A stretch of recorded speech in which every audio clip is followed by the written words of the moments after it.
เจริญพรท่านสาธุชนทั้งหลาย วันนี้อาตมาภาพได้ร่วมงานวันธรรมสวนะณวัดบ่อล้ออำเภอเชียนใหญ่จังหวัดนครศรีธรรมราชรอบแรกผ่านไปแล้วตอนนี้เป็นรอบที่สองเริ่มด้วยการทำวัดสวดมนต์แปลจากนั้นก็เป็นการฟังธรรมของพี่น้องแล้วก็ฟังธรรมเสร็จแล้วก็ถวายภัตตาหารเพลบัดนี้ก็คงจะเป็นเวลาของมหาอุบาสิกาเป็นส่วนใหญ่ที่จะได้ร่วมกับอาราธนาธรรมก่อนจะฟังธรรมสืบไป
ค ำสอน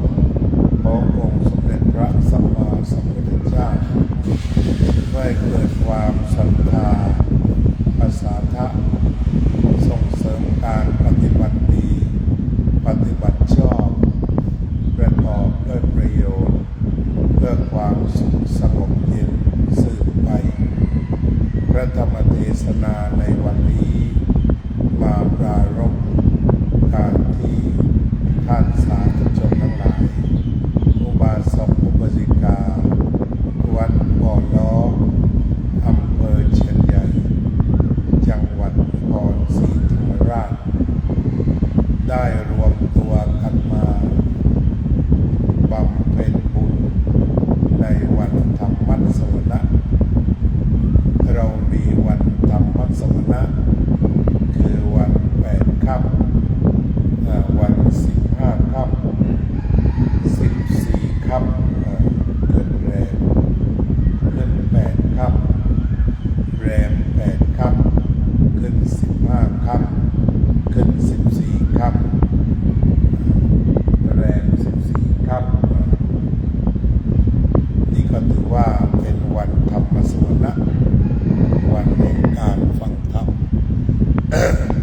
ที่เราจะไปวัดกันก่อนที่จะแสดงธรรมเป็นภาษาไทยพอดีฝรั่งจากนิวยอร์กเข้ามาสังเกตการณ์ก็จะได้กล่าวทักทายฝรั่งสักหน่อยหนึ่งพอดีหนุ่มน้อยก็มานั่งฟังนิ่งอยู่อีกคนหนึ่งเนี่ยเดวิดปุญญกาโม sounds peace and hope very beautiful สาธุสาธุสาธุฝรั่งเขาบอกว่าเป็นเสียงแห่งสันติภาพและความหวังสวยงามมากแล้วก็เขียนว่าสาธุสาธุสาธุนี่ฝรั่งtoday is the day for listening Dhamma on the half full moon day. So many people came to the temple to make the merit and listening the Dhamma. In early morning, all of those people would chant morning chanting. They had already done morning chanting, and after that offer food to all monks in the temple. After monks finished breakfast, they had already breakfast and come and clean and make the flower in front of the Buddha statue. We have Samudara statue to spread loving kindness. The more we have the Buddha, we can spread loving kindness and peace. So this is a very beautiful flower that she grow. She done from the origination of flower by growing flower, and on the half moon day or full moon day, she would come and arrange the flowers to offer to the Buddha, the Dhamma, and the Sangha. Okay, this is an occasion of the half full moon day. And now, from now, please you use English translation to Thai or Thai translation to English, because I would like to keep Dhamma talk in Thai from now. Okay?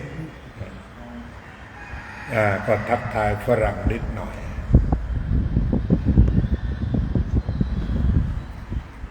เรื่องที่อาตมาจะได้พูดในวันนี้ที่ได้เบื้องต้นแล้วนั่นคือเรื่องว่า สุขโขบุญยัสสะบุญจโยการสะสมบุญนำความสุขมาให้เมื่อกี้ก็ได้นำฝรั่งซึ่งเขาจะมาบวชกับอาตมาที่แคลิฟอร์เนียวันที่31เดือนพฤษภาคมฉะนั้นเขาอยากจะศึกษาทุกอย่างที่เป็นไทยแล้วก็ของสุดยอดทางจิตวิญญาณของไทยก็คือการไปวัดวันพระ8 ค่ำมันก็เป็นเรื่องน่าอัศจรรย์ที่มันก็คล้ายๆกับของกรีกเขาจะไปกันวันอาทิตย์แต่ของเราในโบราณเราก็ถือวันพระ8 ค่ำ15 ค่ำหรือบางเดือนก็เป็น14 ค่ำมาวัดกันเรียกว่าโดยปริยายหรือโดยจิตวิญญาณหรือโดยสายเลือดอยู่แล้วในการมาทำบุญของพวกเราทั้งหลายในคราวครั้งนี้ฉะนั้นนี่คือบุญที่เราได้สะสมอยู่ตลอดเวลาโดยวิถีชีวิตประจำวันทีนี้การอยู่บ้านเราพระฝรั่งที่เขายกย่องสรรเสริญนั้นเขาก็บอกว่าบ้านเขานี่ร่ำรวยวัตถุแต่ว่ายากจนทางจิตใจแต่ของเราวัตถุเขาไม่ขาดแคลนพอมีพอกินพออยู่พอใช้พอใจอยู่เย็นเป็นสุขเราก็จะมีวัตถุพอเพียงไม่ลำบากแล้วก็จากนั้นร่วมกันสร้างวัดอันเป็นศูนย์รวมจิตใจศูนย์รวมการทำบุญทำกุศลทีนี้บุญก็คือสิ่งที่บริสุทธิ์สิ่งประเสริฐอันจะเป็นที่พึ่งของพวกเราทั้งหลายหากจะพูดถึงตามหลักธรรมก่อนเราจะได้เกิดมาเป็นมนุษย์เราก็จะต้องมีบุญซะก่อนจึงจะได้เกิดมาเป็นมนุษย์คือมาด้วยบุญเราก็เจริญเติบโตขึ้นมาด้วยความดีความงามทั้งหลายความสะดวกสบายครอบครัวอยู่เย็นเป็นสุขเราก็เรียกว่าคนนี้มีบุญบางครอบครัวพ่อแม่รักลูกลูกรักพ่อแม่อย่างมากเป็นครอบครัวอบอุ่นดูแลซึ่งกันและกันเราก็เรียกว่าเป็นครอบครัวที่มีบุญแต่ในยามเราสิ้นชีวิตไปเขาก็เรียกอีกอย่างหนึ่งว่าสิ้นบุญเมื่อสิ้นชีวิตไปเราก็เรียกว่าสิ้นบุญคือเสียชีวิตไปก็คือหมดบุญสิ้นบุญฉะนั้นเนื่องจากเราต้องการมีชีวิตเราจึงทำบุญมีชีวิตที่สดและชื่นมี2 อย่างสดก็คือเนื้อหนังของเราไม่เป็นโรคไม่เป็นพิษไม่เป็นภัยอันที่2ก็ชื่นคือมีความชื่นอกชื่นใจชื่นบานอันนี้ก็คือการส่งเสริมศีลธรรมนำเด็กมานอนฟังเทศด้วยอาตมาก็เป็นผลงานของโยมแม่แบบนี้ตัวขนาดนี้เวลาที่แม่ไปวัดจะต้องพาไปเสมอจนกระทั่งติดเป็นเด็กที่ติดวัดแม่ไปก็กอดขาตอนเด็กๆเนี่ยประมาณขนาดนี้แหละเพราะฉะนั้นตัวนี้คือการได้ปลูกได้เพาะเด็กจะโตขึ้นมาร่มเย็นเนี่ยถ้าเราฉลาดเราไม่พาไปเด็กไปง่างพามานอนหลับตักยายแบบนี้มันไม่ตื่นเต้นอะไรก็ช่างมันแต่ว่าใส่ศีลธรรมลงไปพอโตขึ้นมามันก็โตกลางศีลธรรมอาตมาได้รับนิมนต์ไปที่ศรีลังกาโดยท่านประธานรัฐสภานิมนต์ไปงานเฉลิมฉลองเรียกว่า130 ปีชาตการธรรมปาละแล้วเขาก็ ท่านประธานนำลูกสาวอายุ9 ขวบมาสวัสดี แล้วก็บอกว่านี่แหละเขารับศีล8เป็นปีแรกนั่นคือสมาทานอุโบสถศีลเป็นปีแรกตอนอายุ9 ขวบนี่ก็คือการส่งเสริมพระศาสนาของเราฉะนั้นเราจึงมีวัดใหญ่แบบวัดบ่อล้อที่บรรดาบรรพบุรุษสร้างมาไว้โบราณก็บอกให้ลูกได้วิ่งเล่นมาวิ่งเล่นในวัดมาทำบุญในวัดสวดมนต์ไหว้พระในวัดยุคสมัยใหม่จึงจะต้องทำอะไรที่เป็นระบบแต่อย่างญาติโยมมาทำวัดถึง2 รอบอันนี้ก็ถือว่าทำเป็นระบบระเบียบหรือถ้าบางแห่งรอบ3อีกก็ได้เนี่ยบางทีก็สมาทานศีล8ภาคบ่ายปฏิบัติธรรมภาคค่ำก็เป็นรอบที่3อีกสิ่งเหล่านี้ก็คือการปลูกฝังบุญกุศลฉะนั้นการสะสมบุญนำสุขมาให้ก็ได้แก่การทำจิตของเราให้บริสุทธิ์บุญแปลว่าความสงบความเย็นความปลื้มความสบายความโล่งในหลายคนถามว่าได้บุญมากหรือได้บุญน้อยรู้อย่างไรเราก็รู้ตรงที่ว่าเรามีความสุขไหมมีใจที่โล่งโปร่งสบายหรือไม่ในเวลาที่เราทำบุญอาตมาเชื่อมั่นนะตั้งแต่เช้ามายืนดูญาติโยมเอาภัตตาหารมาถวายด้วยจิตใจที่รู้สึกว่าอบอุ่นมั่นคงกันทุกคนอันนี้บุญมันเกิดแล้วบุญเกิดตอนไหนสังเกตดูใจก่อนให้เป็นสุขกำลังให้เป็นสุขให้แล้วเป็นสุข3 การจำไว้นะเนี่ยหลายคนถามว่าแล้วทำยังไงจะได้บุญได้บุญนี้ได้ยังไงได้มากไหมคำตอบของเราก็ว่าถ้าจิตใจสบายก็ได้มากถ้าจิตใจอึดอัดได้น้อยถ้ารู้สึกว่าหงุดหงิดไม่ได้เลยเช่นว่าเอารองเท้าคู่สวยมาวัดแต่พระเทศก็นึกถึงแต่รองเท้านะถ้าแบบนี้ก็ไม่มีสุขบุญไม่เต็มนะเพราะนั้นเวลามาวัดอย่านำรองเท้าสวยมาเพราะมันห่วงนะฉะนั้นก็เอารองเท้าฟองน้ำตัดเสียสักนิดหน่อย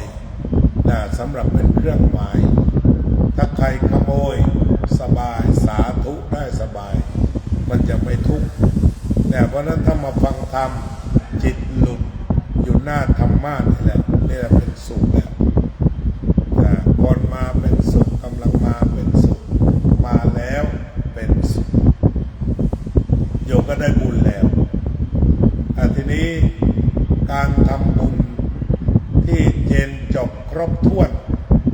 ที่ต้องมาทำกันในวัดมันมีอยู่หลายอย่างเช่นหนึ่งมีให้ทานการให้ทานก็ได้แก่การให้แต่รูปธรรมของเราก็คือถือปิ่นโตกันมาวัดถืออาหารกันมานี่เรียกว่าเป็นรูปธรรมทานการให้ก็เป็นประเพณีปักใต้ของเราอย่างคนที่อยู่ไปเมืองนอกไปทำหากินที่โน่นแก่วัดหน่อยซื้อปิ่นโตติดไปอันนี้สำคัญมากเห็นแล้วน่าประทับใจจะได้ไปวัดนั่นเองแล้วก็การเกิดวัดในเมืองนอกก็เกิดขึ้นจากโยมสร้างวัดเพื่อจะได้ไปวัดกันคือเหมือนบ้านเรานี่เองเพราะฉะนั้นการมาวัดจึงมีกิจกรรมสำคัญบางทีทำใจสบายอยู่บ้านก็ได้แต่ถ้ามาวัดดีกว่าเพราะที่วัดมีกิจกรรมครบถ้วนเช่นการที่เราหิ้วปิ่นโตมาวัดก็คือบางคนก็ถือว่าหลุดพ้นแล้วนะคนที่ซื้อข้าว ซื้อกับซื้อน้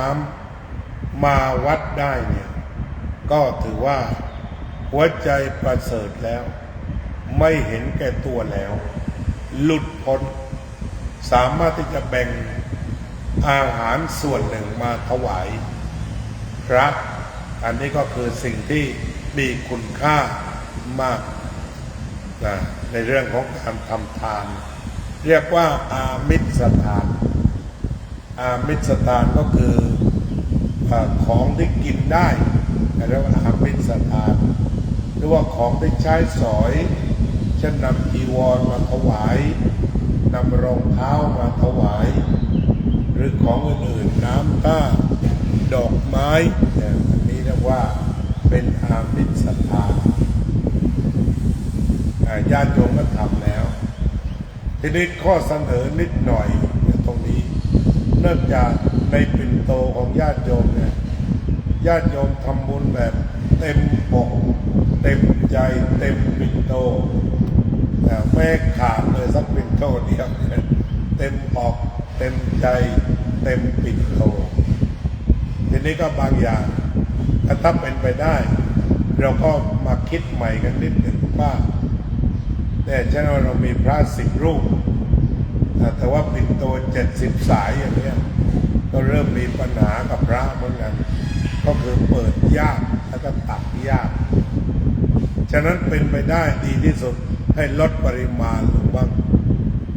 แต่หัวใจเหมือนกันนะมันไม่ได้อยู่ที่ว่าใส่ข้าว2 ปิ่นโตแล้วบุญเยอะกว่าอันเนี้ยลดข้าวลงพอสมควรนึกในใจว่าพระตักไม่เกิน1 ช้อนในแต่ละชั้นที่เหลือเราก็ตักต่อคิดในใจแบบนี้อันนี้ถ้าตั้งใจแบบนี้มาได้ตลอดแล้วของก็ไม่ต้องเยอะไม่ใช่ตนีทีเหนียวแต่เราเรียกว่าบริหารจัดการกับก็ใส่นั่นแหละขนมต่างๆเหมือนเคยปฏิบัติหมดแต่ลดปริมาณลงพอดีคิดในใจว่าเรามาฉันกับพระ1 ส่วนเรา4 ส่วนติดเหลือแล้วมันก็จะพอดีแล้วก็ไปสบายอันนี้ข้อเสนอแนะในฝ่ายพระโยมทำน่ะดีแล้วแต่บางท่านก็นึกในใจว่าถ้าปิ่นโตไม่เต็มจนล้นไม่มาวัดเราก็ต้องรอนานแต่นี้เราข้าว1 ช้อนใหญ่ๆพอมีแกงเลียงมีอะไรก็สุดแล้วแต่ที่จะมีมาแล้วก็ถวายพระสบายที่ตอนทำปิ่นโตนั้นก็อย่าไปตั้งความหวังว่า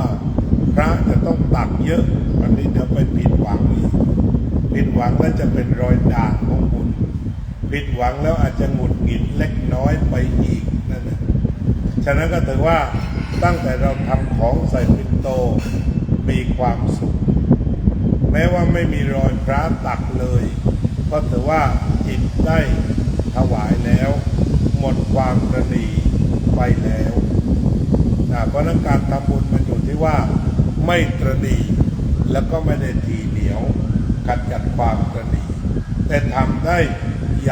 าวๆทำได้เยอะๆอันนี้ก็ถือว่าเป็นเรื่องของการให้ทานอามิสทาน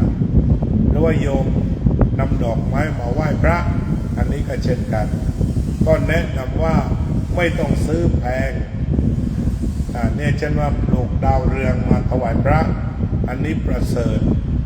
แล้วก็ดอกไม้อะไรที่ถวายพระพุทธรักษาอะไรก็ได้อย่าไปล็อกว่ามันจะต้องดอกนี้ดอกนั้นหรือดอกมีราคาเอาของบริสุทธิ์แล้วก็ช่วยกันดอกเข็มบ้างอะไรบ้างก็นำมาบูชาพระเรียกภาษาอังกฤษว่าออร์แกนิกคือของที่เราจับเราช่วยได้นะมันก็จะทำให้เป็นบุญแท้เป็นบุญที่สบายใจอันนี้เรียกว่าการให้ท่านใช้คำว่า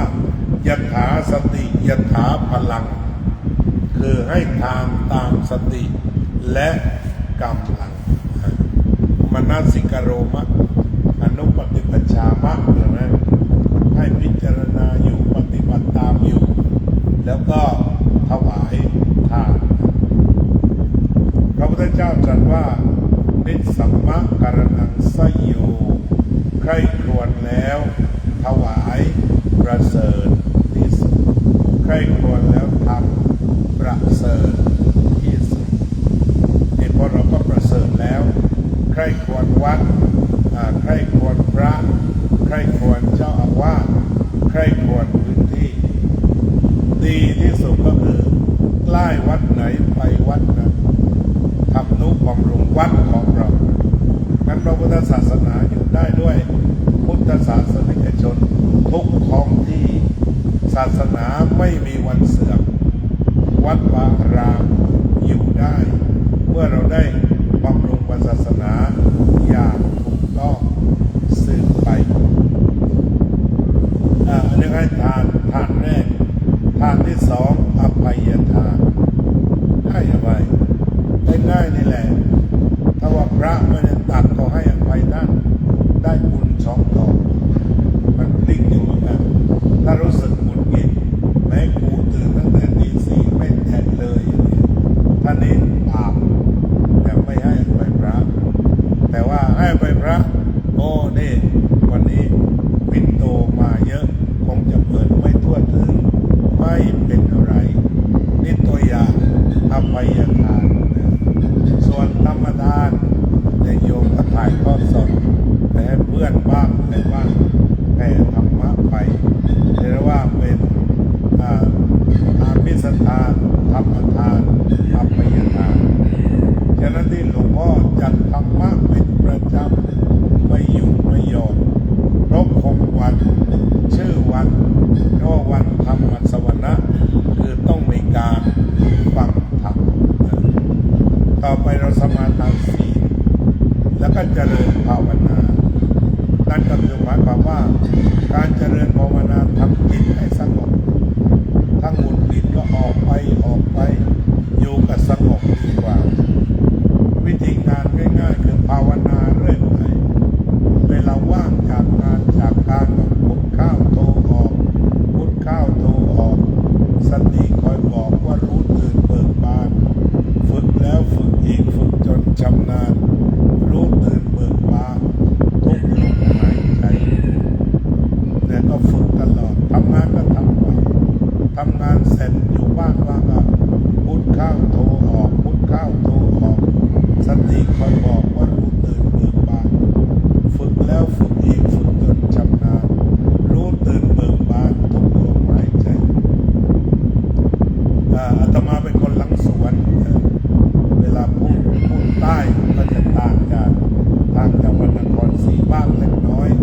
โดยสระการใช้ไม่เหมือนกันนะแต่ว่าประเพณีร่วมเช่นคนเวลาใกล้ตายเราจะบอกทางสวรรค์ฉันบอกพุทโธตรงเนี้ยถือว่าเป็นฐานหลักถ้าเราได้ฝึกพุทโธไว้ก่อนหลับก่อนนอนหรือเวลาว่างอะไรฝึกพุทโธไว้เวลาที่เราจะไปเราก็ไปกับพุทโธเนี่ยนาทีสุดท้ายเราก็จะเดินทางไปกับพุทโธแต่อาตมาเคยมีโยมคนหนึ่งเคยนำปฏิบัติสมาธิที่วัดพุทธธรรมที่ท่านอาจารย์เคยอยู่15 ปีทุก9 โมงเราจะทำสมาธิไปถึง10 โมงทุกวันโยมเป็นมะเร็งระยะ 4พอใกล้ตายอาตมาก็ไปเยี่ยมไม่ต้องสอนอะไรมากพุทโธนะโยมนะแกก็มีความสุข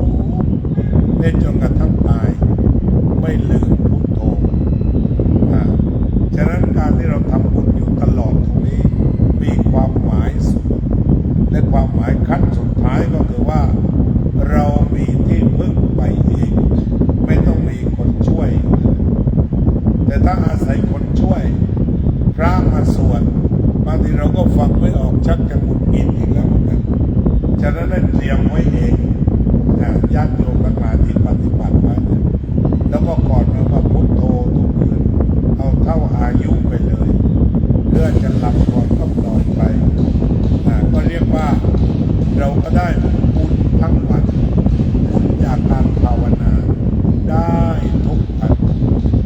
คนสมัยใหม่ที่คิดถึงเงินทองมากเขาก็ตั้งคำถามว่า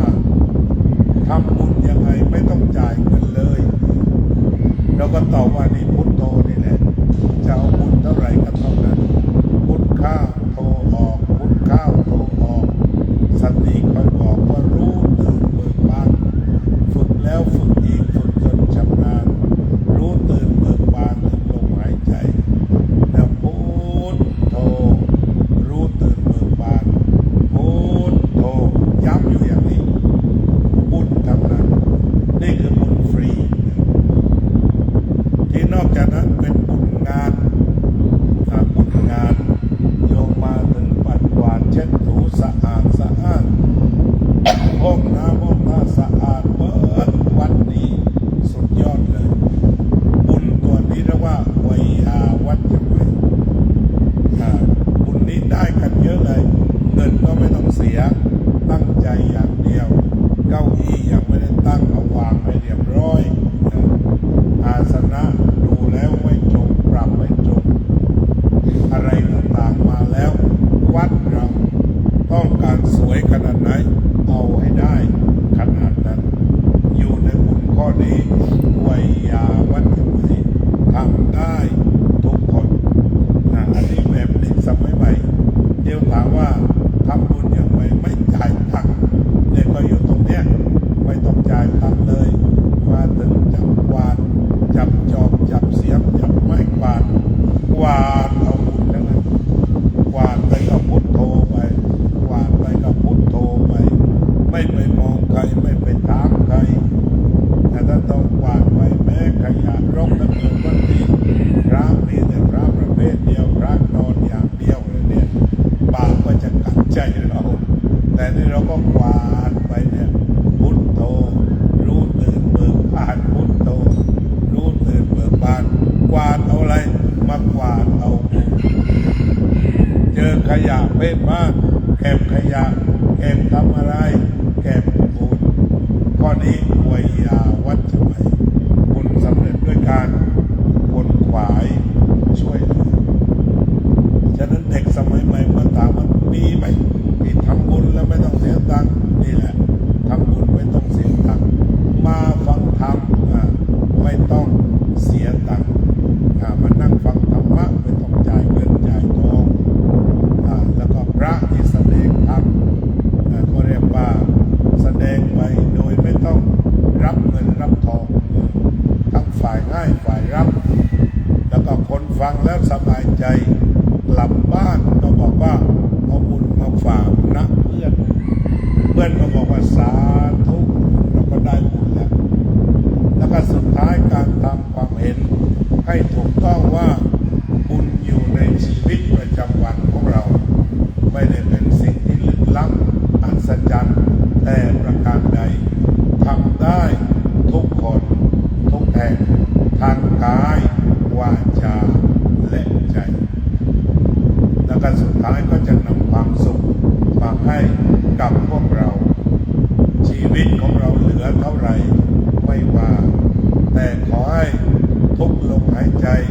มีแต่ความสุขโล่งโปร่งสบายผ่อนคลายก็เพียงพอก็ขอชื่นชมอนุโมทนาญาติโยมที่มาทั้งภาคเช้าแล้วก็ภาคเพลก็ขออำนวยอวยพรให้ท่านสาธุชนทั้งหลายได้ประโยชน์ได้รุ่งโรจน์ปัจจุบันอนาคตได้งอกงามในธรรมะของพระตถาคตกิเลสลดใจสบายคลายร้อนรนให้พ้นทุกข์พ้นโศกพ้นโรคภัยกระทำการใดๆสำเร็จผลมีความสุขท่ามกลางญาติและฝูงชนไม่ยากจนมีทรัพย์พอก่อสุขเอวังก็มีด้วยประการฉะนี้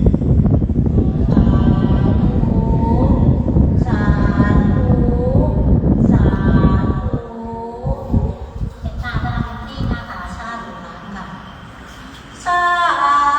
ธุพุทธ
ตัมเมสรณังเทนั